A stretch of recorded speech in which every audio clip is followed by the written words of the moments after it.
Estamos a 7 minutitos de las 9 de la mañana y ya vamos a recibir aquí en los estudios de Canal 10 al secretario de la Presidencia, Alejandro Sánchez. Hay muchos temas para abordar: el diálogo social, esta contrapropuesta de la oposición para ocupar diferentes lugares dentro del Estado. Pero antes me gustaría una reflexión en torno a lo que sucedió el fin de semana, el cambio de mando, las primeras horas como gobierno y sobre todo, bueno, lo que han dejado estas reuniones entre sábado, domingo y lunes.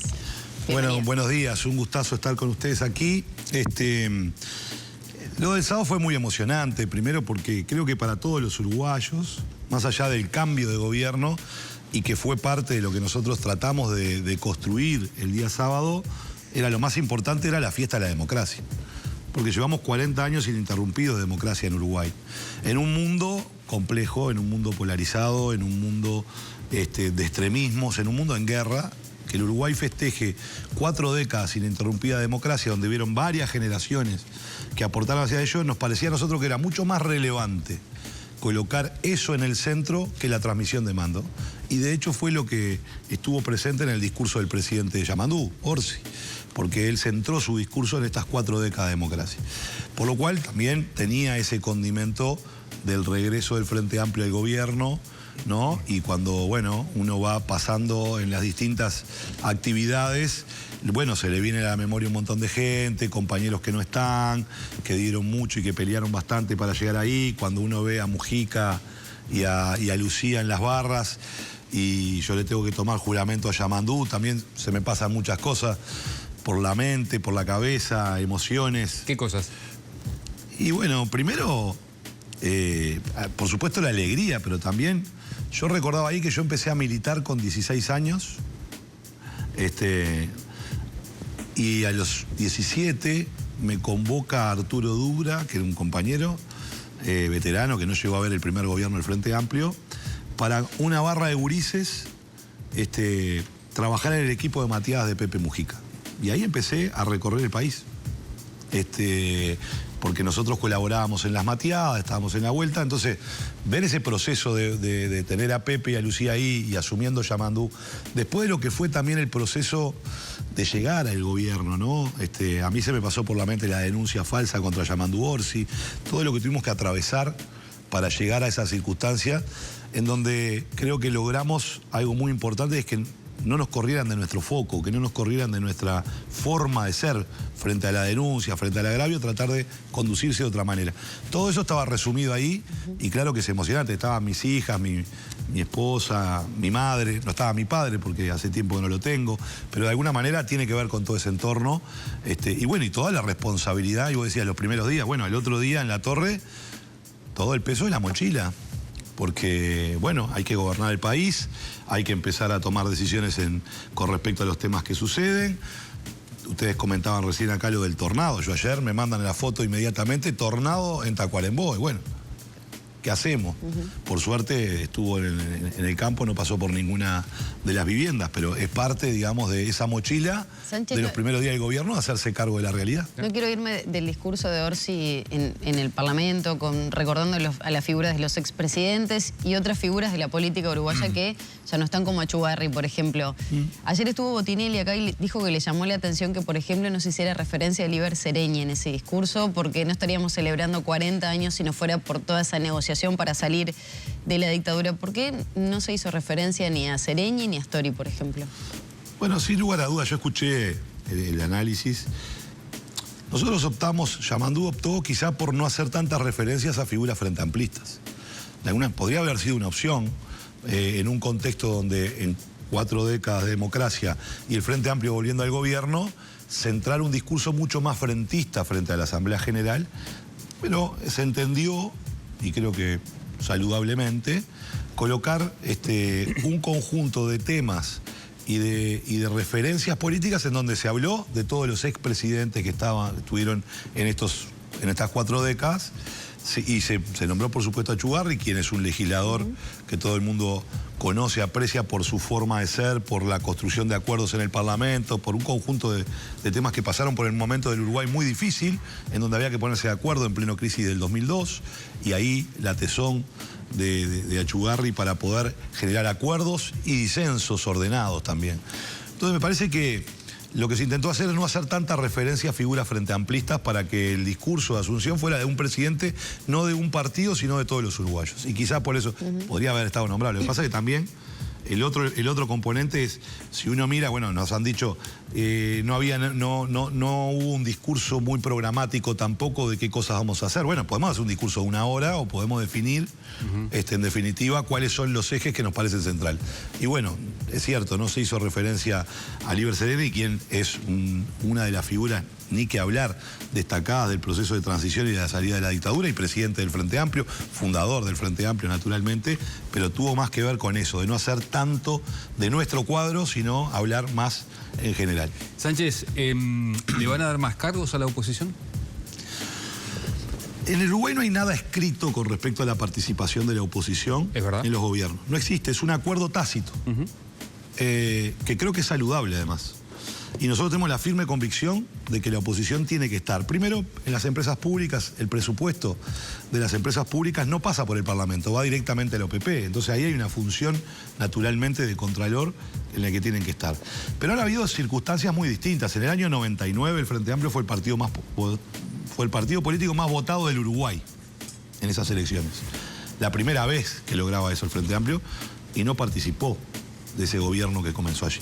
En el 2005 no nos pudimos poner de acuerdo. Primer gobierno del Frente Amplio y no hubo participación de la oposición. En el 2010 fue la mayor participación de la oposición, casi te diría de la historia, en el gobierno de Mujica.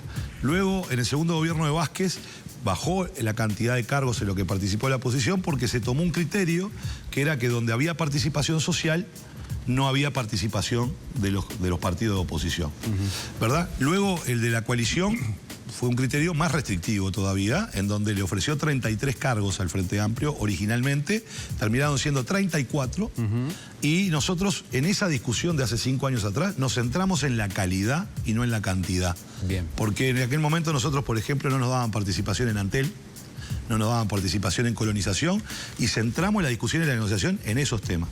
Nosotros seguimos pensando lo mismo, que es un problema de calidad y no de cantidad, y de que es relevante que la oposición esté en lugares estratégicos para el control, el contralor y para aportar.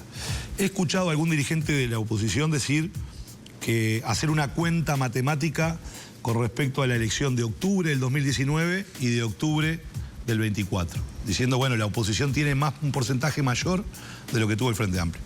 Bueno, no es ese el cálculo que hay que hacer. El cálculo que hay que hacer es el del balotaje, porque el balotaje es el que resuelve quién es gobierno en el Poder Ejecutivo y quién es oposición. Entonces, si fuéramos un cálculo numérico, Luis Lacalle Pou ganó por 30.000 votos el balotaje. Yamandu Orsi ganó por 100.000. Deberíamos ofrecer menos cargos. No, nosotros sostenemos lo mismo. Es un problema de calidad. Y lo que hicimos es lo que nosotros discutimos con el gobierno saliente, que es decir, estos 34 lugares, donde está Antel, donde está colonización, donde están todas las empresas públicas, incluida OCE, donde está la Juntep, bueno, son los cargos relevantes para que la oposición esté. ¿CTM, por ejemplo? No, CTM no está, ni estuvimos nosotros participando, ni lo hemos propuesto ahora. ¿Por qué? Sobre todo con toda la situación que se dio en Salto, ¿no? Justo por esa situación. Porque no nos olvidemos del desastre de lo que fue la gestión de la actual coalición. ¿No sería bueno tener contralor así para evitar esas situaciones? No, lo que necesitamos es que los que hicieron eso y no cumplieron una decisión del Parlamento no estén más en CTM. Porque este es el problema de fondo. Porque el Parlamento de la República votó una resolución diciéndole que la gente que habían colocado a dedo en CTM se tenían que ir, y quienes estuvieron, los partidos que estuvieron en CTM, desacataron la decisión del Parlamento. Pero entonces, a mí, francamente, creo que el mensaje duro es quienes hicieron ese desastre no pueden estar más en CTM. Paso raya entonces. Pero bueno, ese es un comentario. El gobierno no va a ofrecer más cargos, se quedan estos 34. Esta es una negociación. Y como en toda negociación, nosotros vamos a escuchar a la oposición, nos interesan que estén y veremos cuál es el marco de flexibilidad, ¿verdad? A nosotros nos interesan que estén. Ahora, me parece que tiene que quedar una reflexión también importante. Yo he escuchado algunas cosas. No se puede pedir lo que no se ofreció. ¿No es una señal política distinta del Frente Amplio hacia la oposición o hacia la nueva oposición? Y es lo que estamos haciendo, diciendo nosotros estamos dispuestos a conversar, a Acaba de negociar. decir, no se puede pedir lo que no se ofreció. No, porque yo vi al Partido Colorado diciendo que quiere estar en ACE, y en ACE hay 2 representantes sociales en un directorio que si yo entrego otros cargos a los partidos de oposición, quedan minoría del gobierno. Y por eso la coalición no le dio participación al Frente Amplio en ACE, y por eso el Frente Amplio no va a colocar ACE dentro de los espacios de participación de la oposición, porque hay algo que es natural. Los gobiernos tienen derecho a ser mayoría en los organismos. Entonces, de alguna manera, esta es la reflexión. Ahora, nosotros vamos a ir a conversar. Nos hicieron una contrapropuesta, nos sentaremos en la mesa y trataremos de ponernos de ¿Qué acuerdo. está dispuesto a ceder el gobierno? Bueno, eso se lo vamos ¿Algún cargo más? Se lo vamos a conversar cuando ahora convoquemos a los dirigentes de la oposición. Bueno, ¿nos puede adelantar algo justo en esta charla? Lo que te puedo decir es que el gobierno de Yamandu Orsi viene con un talante negociador, de firmeza, negociador, tratando de buscar acuerdos. Y los acuerdos siempre uno tiene que tener un piso y un techo de negociación que le permita avanzar. Nosotros tenemos una propuesta que tiene un piso y un techo y nos vamos a sentar a conversar. Ahora, Sánchez, viendo un poco más en perspectiva la realidad política que tiene el país, sobre todo por cómo quedó conformado el Parlamento, ¿cree que esta pueda llegar a ser la tónica de la oposición y también del oficialismo, viendo y midiendo fuerzas? Bueno, pero yo no creo que se esté midiendo fuerza. Yo creo que estás en un proceso de negociación. Y en un proceso de negociación alguien pone una propuesta arriba de la mesa, quien la recibe hace una contrapropuesta si se siente que necesita contemplar otras áreas en las que no está, y luego hay una respuesta en el sentido de, bueno, la propuesta original no será esa, será una distinta, similar, pero bueno, es lo que hay que discutir. Por eso para nosotros seguimos insistiendo que lo importante es la calidad. ¿Cuándo se vuelven a juntar? Bueno, yo estoy esperando ahora que termine el feriado de carnaval y me voy a poner en contacto con los partidos de la oposición a efecto de poder tener una segunda reunión en donde podamos discutir su propuesta. ¿Cuándo quiere el gobierno enviar las venias? Lo antes posible. ¿Qué es antes posible? Bueno, el Parlamento funciona, el Senado de la República, quien tiene que aprobar las venias, funciona del 1 al 18 de cada mes. Por tanto, para nosotros es importante, si podemos la semana próxima empezar a enviar venias para que se vayan aprobando en las comisiones correspondientes del Parlamento, y esto implica tener un acuerdo global, porque ustedes saben que las venias que envía el Poder Ejecutivo tienen que tener en primera instancia una mayoría especial. Sí. Por tanto, hay que construir un acuerdo con la oposición, y ahí tiene que ver esta discusión que estamos teniendo de cargos, tiene que ver esta discusión que estamos teniendo de lugares, y tiene que ver también un debate sobre cuán rápido se votan las venias. Es cierto que a los 60 días, si no se vota en el Senado de la República, con mayoría absoluta, es decir, la que ya tiene el Frente Amplio en el Senado, se aprobarían, pero perderíamos 60 días de trabajo. ¿Qué es lo que no quiere el gobierno? Que es lo que nosotros no queremos. Por tanto, esta negociación tiene que ver con eso. Obviamente, nosotros queremos tener en el mes de marzo designado la mayor cantidad de entes y aprobadas las venias, por lo menos del gobierno. Después, los cargos de la oposición, una vez resueltos, el nombre específico, bueno, quizás vendrán más tarde, porque naturalmente la oposición luego tiene que discutir en su interna quién va para aquel lado, y seguramente pueda demorar más. Nosotros hace 15 días tenemos nuestras designaciones. Ya sabemos quiénes van a ocupar las presidencias de las empresas públicas, quiénes van a estar en su segundo lugar. Por tanto, el gobierno está pronto para empezar a trabajar, y lo que queremos es, la semana próxima, empezar a enviar venias, y que el Senado, si las puede aprobar en marzo, sería fantástico. Ustedes no van a opinar sobre los nombres. No, a ver, cuando uno construye un acuerdo, que esto tiene un poco lo que estábamos conversando recién, una negociación implica, por supuesto, cantidad, calidad y determinados criterios. Cuando uno aplica determinados criterios es, si la representación es de tu partido, el que se hace responsable de ese nombre es el partido que está colocando. Y yo no debería intrometerme en la interna de un partido o de una bancada para ver a quién nombra en la comisión tal del Parlamento de la República. Se hace cargo esa bancada. Bien. Lo mismo va a pasar con de alguna manera estos cargos. Obvio, salvo que haya algo que rompa los ojos y que haya una crítica muy fuerte en donde uno dice, bueno, pero pará, esto es demasiado. Pero generalmente cuando se hacen estos acuerdos, la oposición resuelve a dónde participa y con quién, y el oficialismo vota. Lo que pasó hace 5 años fue eso, porque obviamente la responsabilidad es del Frente Amplio y su participación allí. Ahora la responsabilidad será del Partido Colorado, en el lugar que le corresponda, del Partido Nacional, del Partido Independiente o de Cabildo Abierto, ¿no? Sánchez, una de las promesas de campaña que estaba incluida en las bases tenía que ver con el llamado al diálogo social, sobre todo si no prosperaba ese plebiscito. Ayer informó que va a ser Hugo Bay el encargado de las negociaciones, va a encabezar ese diálogo. ¿Cuándo empezaría y qué plazo se han establecido para efectivamente tener una resolución que excede únicamente al tema jubilaciones? También lo adelantaba ayer. Bien. Tiene que tomar en cuenta que hace 48 horas que somos gobierno, ¿verdad? Con lo cual hay un conjunto de decisiones que están en carpeta para resolver por parte del Consejo de Ministros, por parte de las autoridades, que recién están poniéndose en sus cargos, que están asumiendo, tomando decisiones administrativas de las más burocráticas, pero que lo que hacen es normalizar el funcionamiento del gobierno. Entonces, nosotros nos comprometimos a que inmediatamente ganábamos las elecciones íbamos a convocar un diálogo social. Ya tenemos un responsable de ese diálogo social y ya tenemos una ubicación institucional de dónde va a ser ese diálogo social, que va a ser en el marco de la Comisión Sectorial de la OPP. En el Uruguay hay un dicho popular que es cuando hay un tema complejo y no lo querés resolver, crea una comisión, así no se resuelve nunca. Bueno, entonces, el tiempo es importante para el diálogo social. El tiempo de convocarlo y el tiempo de finalización del diálogo. Que no puede ser taxativo, pero lo que no puede pasar es que sea eterno. Claro, estemos estos 5 años debatiendo. Exacto. Qué va a pasar con la seguridad social. ¿Cuánto va a ser? Eso no es el camino. Entonces, nosotros para eso tenemos que presentar un documento base en donde cuáles son las áreas o las bases sobre las cuales el gobierno nacional convoca el diálogo social. Uno será el tiempo, uno es el lugar, quién es el responsable, el otro tema es el tiempo y el otro tema son las áreas de trabajo, las mesas que se van a convocar y a quiénes se van a convocar. Lo que está claro es que vamos a convocar a todos los actores, esto es a la sociedad civil, a los movimientos sindicales, a los sectores empresariales, a la academia, para discutir en determinadas mesas que tendrán un orden y una planificación. Y que lo presentaremos en el marco de un documento cuando presentemos las bases.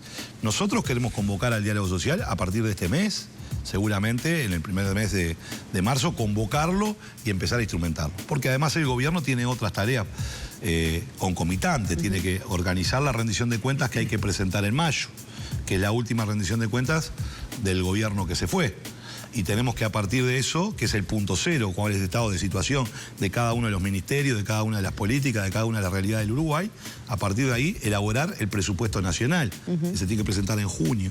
Con lo cual hay varios temas que están arriba de la mesa. Por el momento ahora el gobierno tiene definido convocar rápidamente al diálogo con estas características, con un tiempo acotado, pero bueno, todo eso sería? Todo eso lo vamos a presentar oportunamente cuando presentemos el documento de las bases para el diálogo social, que será dentro de poco. No hay una fecha definida, porque te vuelvo a insistir, 48 horas hace que asumimos, los ministerios recién mañana vamos a estar, se estarán asumiendo los distintos ministerios y posteriormente el jueves los siguientes y terminaremos el viernes de tener todos los ministerios pronto. Entonces, bueno, hay varios temas. Imagínate, todavía no hemos designado, porque son venias, el directorio del BPS.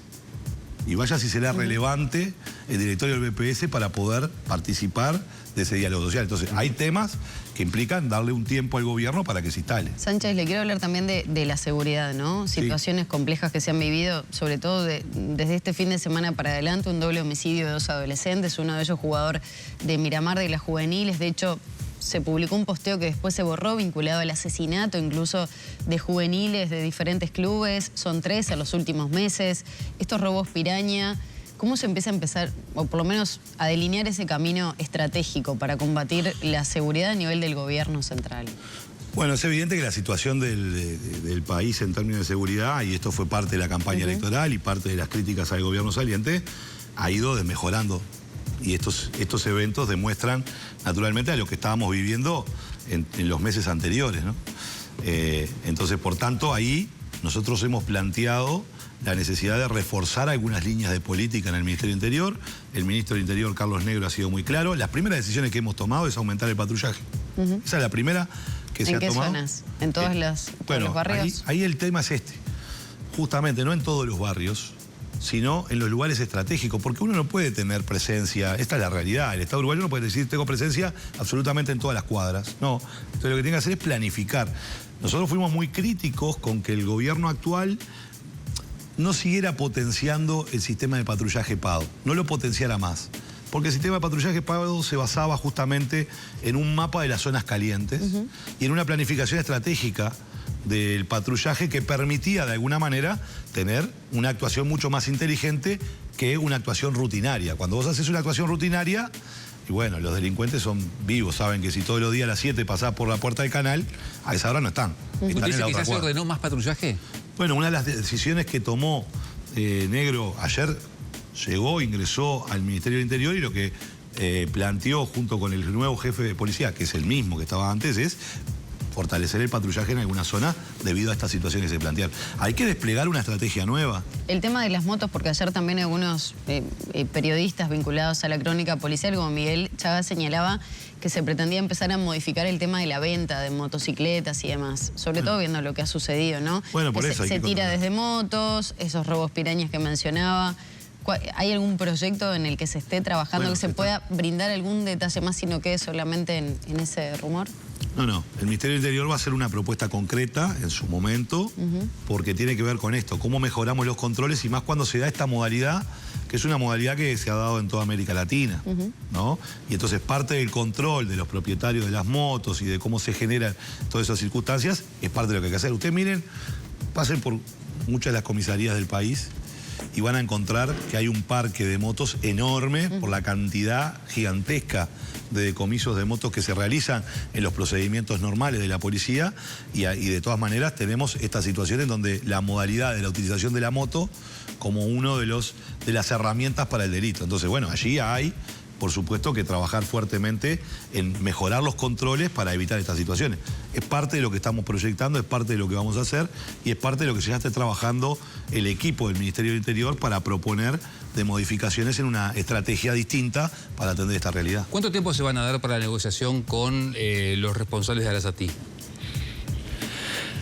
Uno va a una negociación y el tiempo muchas veces es un factor de la negociación, ¿verdad? Por tanto, uno no puede definir, voy a hacer esto con esto. Lo que está claro es que nosotros le pedimos al gobierno que se fue, que no firmara ese contrato, porque nos parecía inconveniente. Inconveniente por su financiamiento y su modelo de negocio, inconveniente por el lugar en donde se decidió colocar la toma de agua, inconveniente por algunos impactos ambientales que creemos que son demasiado riesgosos tomarlos y porque la solución, efectivamente, por todos estos componentes, no garantiza, ¿verdad?, el abastecimiento de agua potable para el área metropolitana en los momentos que más lo necesitamos. Por eso, tantos de esos componentes, nosotros le planteamos al gobierno, no firme este contrato, no nos genere esta presión a un nuevo gobierno que va a ingresar, que fue muy crítico con este proyecto y que en realidad nosotros creemos que los caminos son otros. No nos haga esto. El gobierno que se fue dijo, yo lo voy a firmar y te lo dejo firmado. ¿Con algunas modificaciones que le No permitían? hizo ninguna modificación. En el Estado de Derecho se firmó un memorándum de entendimiento con el consorcio, pero se firmó el contrato. El contrato no tiene nada de lo que dice el memorándum de entendimiento. ¿Ah, no? No, porque si no había que haber modificado el contrato. Y para modificar el contrato tenían que ir de vuelta al Tribunal de Cuentas. Y entonces, como el gobierno no tenía tiempo y quería firmar, lo firmó. O sea que el contrato no le deja margen, por ejemplo, para modificar el poler, eso no. No, acá hay un memorándum de entendimiento del consorcio que dice, podemos modificar esto. Ahora, lo que vale en el derecho cuando uno se sienta en la mesa es lo que está firmado en el contrato. Entonces, nosotros queremos renegociar ese contrato. Porque tenemos varias razones para creer que no es conveniente ese contrato. Y de la otra parte tiene un contrato firmado, veremos cuál es su estrategia, ¿verdad? ¿Cuál es la estrategia? Si se van a plantar en el contrato firmado, si van a aceptar modificaciones, cuáles. Bueno, ese es un tema que en una mesa lo discutiremos. Ahora, es parte de uno de los grandes temas que están arriba de la mesa, que incluye, por ejemplo, también nuestra visión de Casupá y la necesidad de construir la represa de Casupá, que en definitiva, desde nuestro punto de vista, era una solución mucho más potente para el área metropolitana, no perfecta, pero sí lo que hacía era un reservorio de agua bruta dulce, que es una de las necesidades que tenemos. Obviamente precisamos otra potabilizadora, y el proyecto de Arasatí incorporaba otra potabilizadora. Bueno, son temas para discutir. Ahora, lo importante acá es sentarnos a negociar con este consorcio de qué manera resolvemos este problema. Le quiero preguntar, Sánchez, por... Imagínense que además tengo... No solo Arasatí, ahora resulta que tengo un litigio también en el consorcio... Vía Central. La Vía Ahora Central. usted dijo que le dejó un clavo el gobierno anterior a ustedes, pero Falero dice que si hablamos de clavo, le dejaron una caja de clavos del Frente Amplio al gobierno de la calle Pou. Bueno, es lo que dice Falero. Y si hablamos de clavo, con gusto hoy me llama Sánchez y podré explicarle lo que es una caja de clavo que recibimos y que lo hemos ido subsanando todos y no pasamos facturas. Asumimos que es la responsabilidad de un gobierno. Bien, no entiendo a qué se refiere Falero. Lo cierto es que el Ferrocarril Central, y he dicho en las propias palabras de Hubo Falero... muchas modificaciones, ¿no? Ese contrato que se firmó en el periodo Vázquez. Sí, un contrato estratégico. Tenemos una planta nueva de celulosa que se instaló en el centro del país. Tenemos un ferrocarril central al cual permite una logística mucho mejor, no solo para la celulosa, sino para otros productos. A mí lo que me asombra de Falero es que en campaña electoral dijo que la vía andaba perfecta. Y 4 días antes de que se vaya el gobierno, me entero de que él no estaba pagando por la vía porque el Estado entiende que la vía no está en condiciones. Porque ¿cómo se da esta situación? Porque para que la gente entienda. Porque hay un diferéndum, porque el consorcio debería entregar la vía central en 2023. En 2023 con determinadas condiciones, señalizaciones, etcétera, etcétera. Se atrasó. El gobierno negoció, me dio ese atraso, no tuvo problema. Pero después es un contrato PPP, pago por disponibilidad. ¿Qué es lo que dice el contrato? Es, si la vía está en condiciones, las condiciones que tú me las tengas que dar, yo te pago. Si no están esas condiciones, no te pago. Ese es el diferéndum que hay. El consorcio dice, no, yo te entregué la vía en condiciones, y el Estado está diciendo, no está en condiciones. Ahora, Falero, que era el titular del Ministerio de Transporte y Obras Públicas, en campaña electoral nos decía que estaba en condiciones. Entonces, ¿cómo es? El ministro en un momento decía en campaña que estaba en condiciones, pero sus servicios del Ministerio de Transporte y Obras Públicas decían, no está en condiciones, no hay que pagar. Bueno, ese es el clavo que nos deja Falero. Sí, lo que dice es que el contrato estaba mal hecho, el contrato que hizo la pasada gestión estaba mal hecho. Es fácil siempre echar la culpa para atrás. Yo lo que digo es, ¿por qué el ministro de Transporte saliente dijo que la vía estaba en perfectas condiciones? Cortó la cinta, habló maravillas de la vía en campaña electoral, terminó la campaña y terminamos con un litigio. ¿Tiene algún otro peludo para regalo de la pasada? Hay varios más, tenemos la caja profesional, tenemos varias circunstancias. Pero bueno, pero la realidad es esa. Los gobiernos asumen, hay problemas. Ahora vamos a ir a un litigio, por supuesto, vamos a defender al Estado en ese litigio, en esa solución que hay que encontrar con el consorcio de la vía central, donde ellos dicen reclaman un pago, el Estado dice que no hay que pagarlo. Bueno, Sánchez, veremos lo que pasa.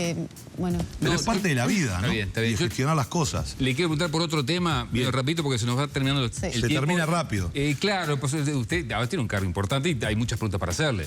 Sí, estamos haciendo un repaso de la herencia, digamos. Está bien. Bueno, mirando para futuro, mirando para adelante, ¿qué va a hacer con la Fiscalía de Corte finalmente? Porque vio que desde la coalición republicana no hay tanto apuro ahora aparentemente para lograr el entendimiento. Se entiende que con Mónica Ferrero la cosa viene funcionando bastante bien, relativamente bien. ¿Es un tema que le inquieta al gobierno? ¿Efectivamente van a plantear nombres y buscar un entendimiento multipartidario para lograr las mayorías necesarias? Bueno, ¿o la van a dejar a Ferrero nomás?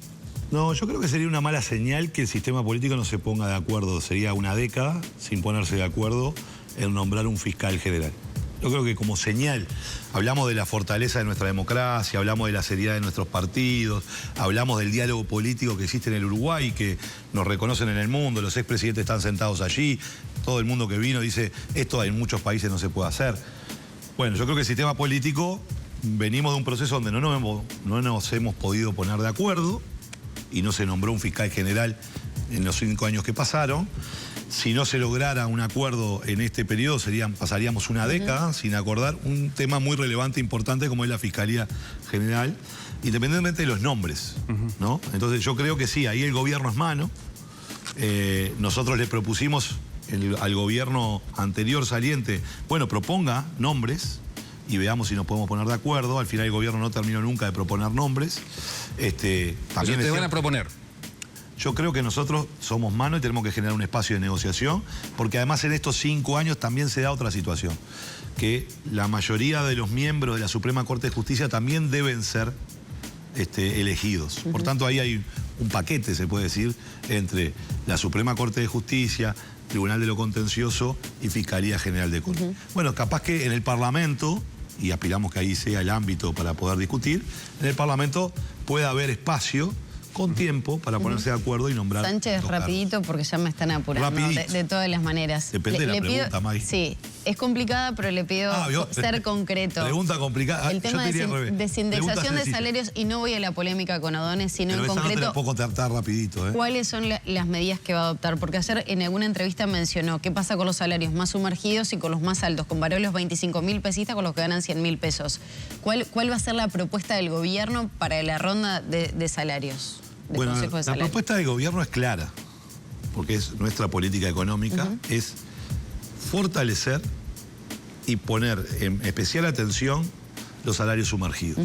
Los salarios sumergidos en Uruguay, hay casi 600.000 compatriotas que ganan menos de 25.000 pesos por mes, y eso es un problema. Eso no quiere decir que el de 26 esté del otro lado, ¿no? Entonces, cuando hablamos de salarios sumergidos, hablamos de un concepto amplio, no estamos hablando de los 25.000 pesistas, lo que decimos es salarios sumergidos. Y la idea es fortalecer y focalizar los aumentos salariales en los salarios sumergidos. O sea, puede haber aumentos diferenciados. Es lo que tiene que haber para que los de abajo crezcan más rápido que los de arriba. Ahora, ¿cuál es el problema? Lo que hay que tener claro. El resto de los ingresos del Uruguay, ¿verdad?, no van a perder su poder de compra. Porque ningún uruguayo quiere perder su calidad de vida. Y este gobierno vino para defender la calidad de vida de todos los uruguayos y mejorarla.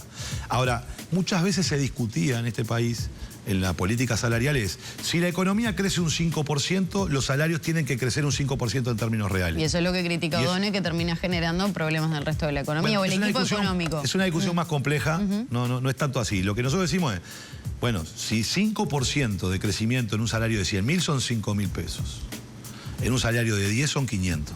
Entonces, no puede crecer 5.000 pesos un salario de 100, ¿verdad? Porque si yo quiero focalizar que no sean 500 para los de abajo, tengo que equilibrar. Ahora, el de 100, en todo caso, no va a perder poder de compra. Por tanto, entonces, la discusión es enfocarnos en salarios que mantengan el poder de compra de los trabajadores en general, que se concentren los aumentos en los sumergidos y que además nosotros podamos discutir otras cosas en el Uruguay, porque todo está indexado en el país. Por eso la palabra desindexación no es, desde mi punto de vista, genera mucho más ruido que otra cosa, porque vos cuando tomás un crédito hipotecario, ¿en qué lo tomás? En unidades indexadas. Entonces me podría decir, bueno, pero no me indexes el crédito. Y una empresa que contrata con el Estado, ¿qué tiene? La compra del Estado, tiene paramétricas, que si se cambia el estado de precio, se le actualiza la compra. Te va a decir, no, a mí no me lo indexé. Entonces, desindexar pareciera ser es una palabra que genera el efecto de mucha desprotección. Y ese no es el camino de la política económica. No de Alejandro Sánchez, sino de la política de Gabriel O'Donnell, que es el titular de la política económica y es el que va a llevar adelante una programación económica para que el Uruguay crezca, distribuya y genere más desarrollo con equidad. Sánchez, muchas gracias. ¿Vio los carteles que dicen Pacha 2030? Están locos. ¿Están locos? Están locos. Tenemos que concentrarnos. A veces hay algunos que van demasiado rápido, ¿no? ¿Viste? Como no ponga la carreta delante de los bueyes. Pero... No. Mi tarea es que este gobierno despliegue las propuestas y los compromisos que nosotros hicimos con la gente. No es estar pensando en campañas electorales. No puede ser. Recién estamos llegando al gobierno y ya estamos pensando en campañas electorales. Bueno, díganle a la estrategias políticas. No, por eso se lo estoy diciendo por su intermedio. Sánchez, muchísimas gracias. No, gracias a usted.